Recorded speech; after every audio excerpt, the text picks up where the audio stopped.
For this video nga pala, kailangan nating check ang mga expiry date ng mga ito, ating mga karaglaman dito sa my provision store, kasi tatabi na kami January January 6, nasangkulan na kami, and ngayon ay January 3, so meron pa kami 3 days.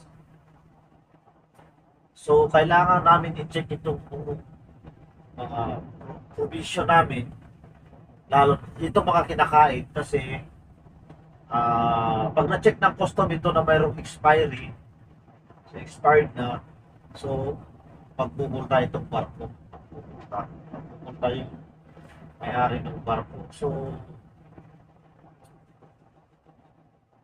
ang custom,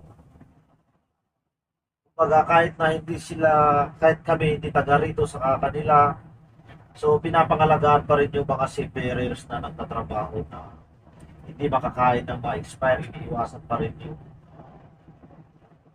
karoon ng komplikado. So ganun ka stricto dito.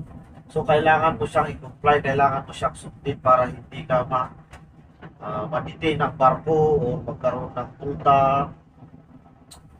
Ayun. So kailangan namin talaga itong isa-isahin yung expiry nito.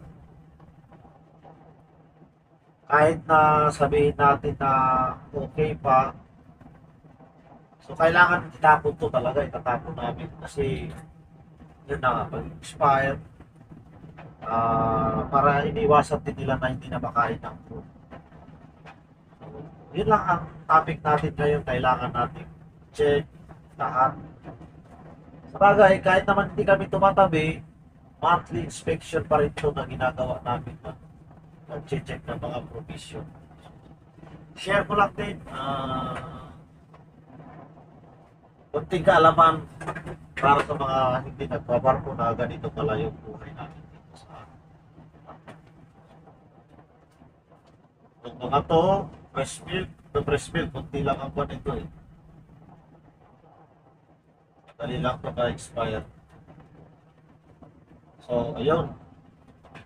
Production niya is June 10, 2024. Ang expiration niya ay June 9, 2025. So, matagal pa ito. Mayroon pa siyang 6 months. Matagal pa yan. Ito naman. Oh. Check natin. Wala tayong makita. Green mass.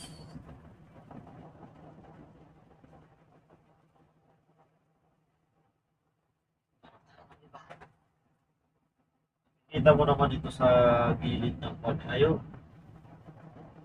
Dito pala sa may kanyang cup. December 31, 2027. So, matagal pa ito bago ma-expire. So, ayun lang guys. Hindi ko na iisa-isahin na ipakita sa inyo. Sinare ko lang kung bakit namin dito kailangan gawin. I-check ng expiration date, lahat, monthly, and especially pag tatabi ng gun. So, yun lang guys. At maraming salamat ulit. Bye-bye. Thank you and God bless.